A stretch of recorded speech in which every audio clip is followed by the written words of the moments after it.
जगन्नाथ जय जगन्नाथ जय जगन्नाथ। आज हूँ एक पवित्र दिन इंद्र पूर्णिमा भागवतंकर जन्म भाद्रव मास शुक्ल पक्ष पूर्णमी तिथि जो से भागवतंकर जन्म भागवतर अमृत धारे रुचि रही आम जीवन को सरस सुंदर मधुमय करिवार सहज उपाय। कहीं भागवत जन्म कहीं आम कहूचे नहीं भाद्रव मासरे भगवान कृष्णचंद्र आसिले कृष्ण पक्ष अष्टमी तिथि रे जन्म हेले शुक्ल पक्ष अष्टमी रे राधाष्टमी राधाराणी आसिले पुणी ये हूँ भागवत जन्म बा एई दिन भागवतंकर जन्मदिन बा सृष्टि हेइथिला एई दिन बाकू इंद्र पूर्णिमा कहा जाए। इंद्रंकर मध्य जन्म आज तेणु पवित्र दिन रे भागवतंकर जन्म देखंतु भागवत भगवान और कृष्ण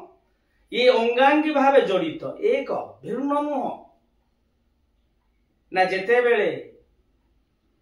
प्रथमे आदि नारायण सृष्टि कले ब्रह्मा को पद्मजनी नाभिरु सृष्टि कले पद्मजनी ब्रह्मा को ब्रह्मा सृष्टि कला परे बहु दिन देखिले ये तो सब जलमय कौन करी मोर कार्य कौन ये कथा को बहु दिन चिंता करी करी देखिले बहु दिन गत हला परे से पद्म नाल रे गले विष्णु को देखिले गर्भरे पूर्ण किछि आदि अंत तेणु भगवान को स्मरण कले सेठी भगवान आज नारायण आसी कौन विष्णु ना ब्रह्मा को भागवत चारोटी कथा शक देले बोले जाओ सृष्टि तुम्हें सर्जना कर तापर ब्रह्मा आसिले ब्रह्मा आसी पुणी सृष्टि कले समस्त मुनि ऋषि साधु सन्थ मानक सृष्टि कले सृष्टि कला परे अनेक दिन बीती गला तत्परे ब्रह्मांकर मानस बा नारद मानस पुत्र नारद आसिले बहुत दिन बुलू बुलू आज सृष्टि जेते बेले हेइचंती ब्रह्मा तांकर मानस पुत्र नारद को भागवत कहिले 10टी श्लोक जेते 10टी श्लोक कहिले तेणु से 10 श्लोक धरी नारद आज बुलुथिले ब्रह्मांड आज भ्रमण करूचंती स्वर्ग मर्त्य पाताल सबु आड़े सेतले बुलुचंती एई भलिया बुलु बुलु देखि देले अनेक दिन बीती गला परे साधु संत जेतेबेले आविर्भाव हेई गले एई समय व्यासदेव आज कोन करूचंती ना बसिचंती मन दुख रे बसी आज चिंता करूचंती कौन करबी बहु पुराण लिखि दे महाभारत जो वेद वेदांत उपनिषद सब लिखि सारे मन रे तृप्त बा आनंद आसुनी तो मन दुख रे बसिचंती एक अस्वस्थ बा मूल रे एही समय देवर्षि नारद आज वीणा वादन करी पहुंची जाई कहले कौन हेची तुमर मन काहे कि दुख कहले भागवत रचना कर ना भागवत कौन सेइटु आज नारद देले कौन ना 100टी श्लोक देले देवर्षि नारद व्यास को व्यासता को 18,000 पुराण जे श्लोक रे जे वेद वेदांत उपनिषद सब पुराण वाली लिखिले लेखि प्रथमे प्रचार कले एई जो भागवत भाद्रव मास कृष्ण पक्ष जे शुक्ल पक्ष पूर्णमी रे भागवत जन्म माने सृष्टि हेले प्रथमे आज मर्त्यमंडल रे होउची कोन ना आलोचना है भागवत होउचंती भगवान एक अमीय ग्रंथ जो ग्रंथ को किछि भोग आमे कोन करूचे ना ठाकुरन को कोन करूचे ना मूर्ति को पाखरे किछि बा विग्रह को पाखरे किछि फल दउचे नैवेद्य समर्पण करूचे किनु भागवत होउचंती स्वयं भगवान तेणु भागवत से पुथी को कौन करा जाए ना पुथी को पाखरे किछि फल बा देई ठाकुर को नैवेद्य समर्पण करा जाए कारण भागवत आउ भगवान श्री कृष्ण गोटी मासर भी जन्म एक विष्णु जी कृष्ण सी कृष्णस्तु भगवान स्वयं तेणु से भगवान तेणु कथाटी कौन होउचंती ना जेते बेले द्वापर युग शेष होउची कोली आसिला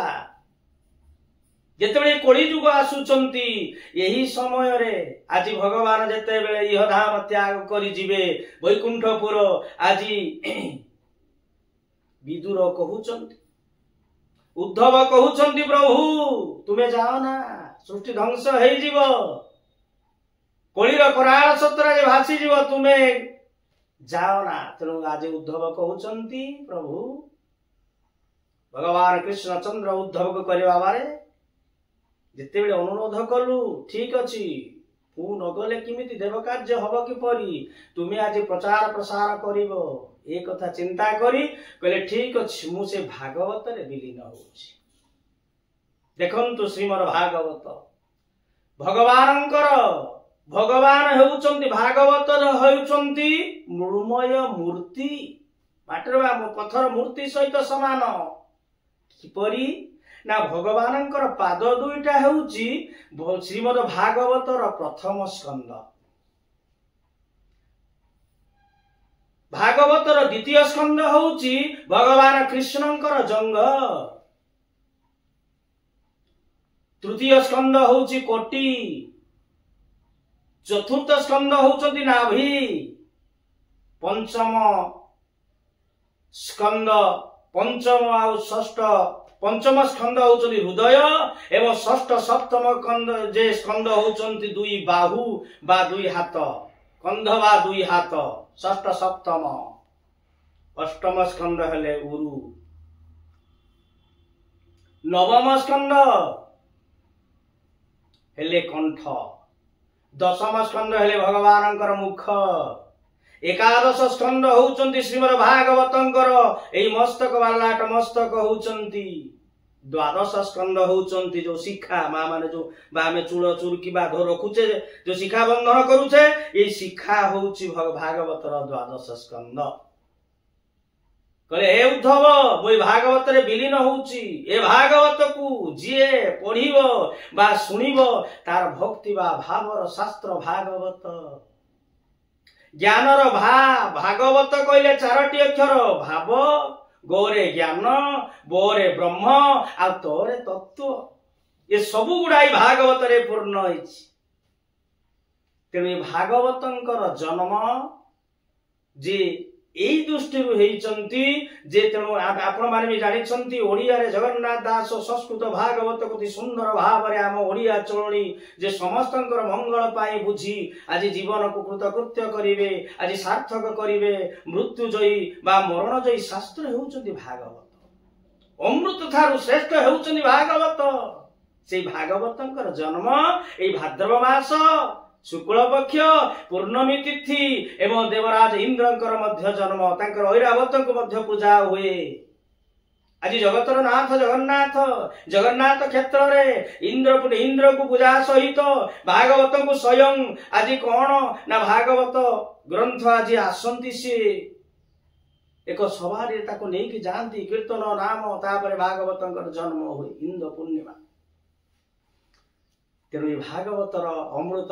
ग्रंथ को पाठ करवा श्रवण करवा ताने जीवन कृतकृत्य हो जाऊ। तेणु भागवतर परंपरा है तेणु जुग को जुग यही मते परमानंद ए जगते स्वयं भगवान आज भागवत विलीन हेले आकु जे श्रवण करी पाठ करी जीवन को आम सार्थक करवा।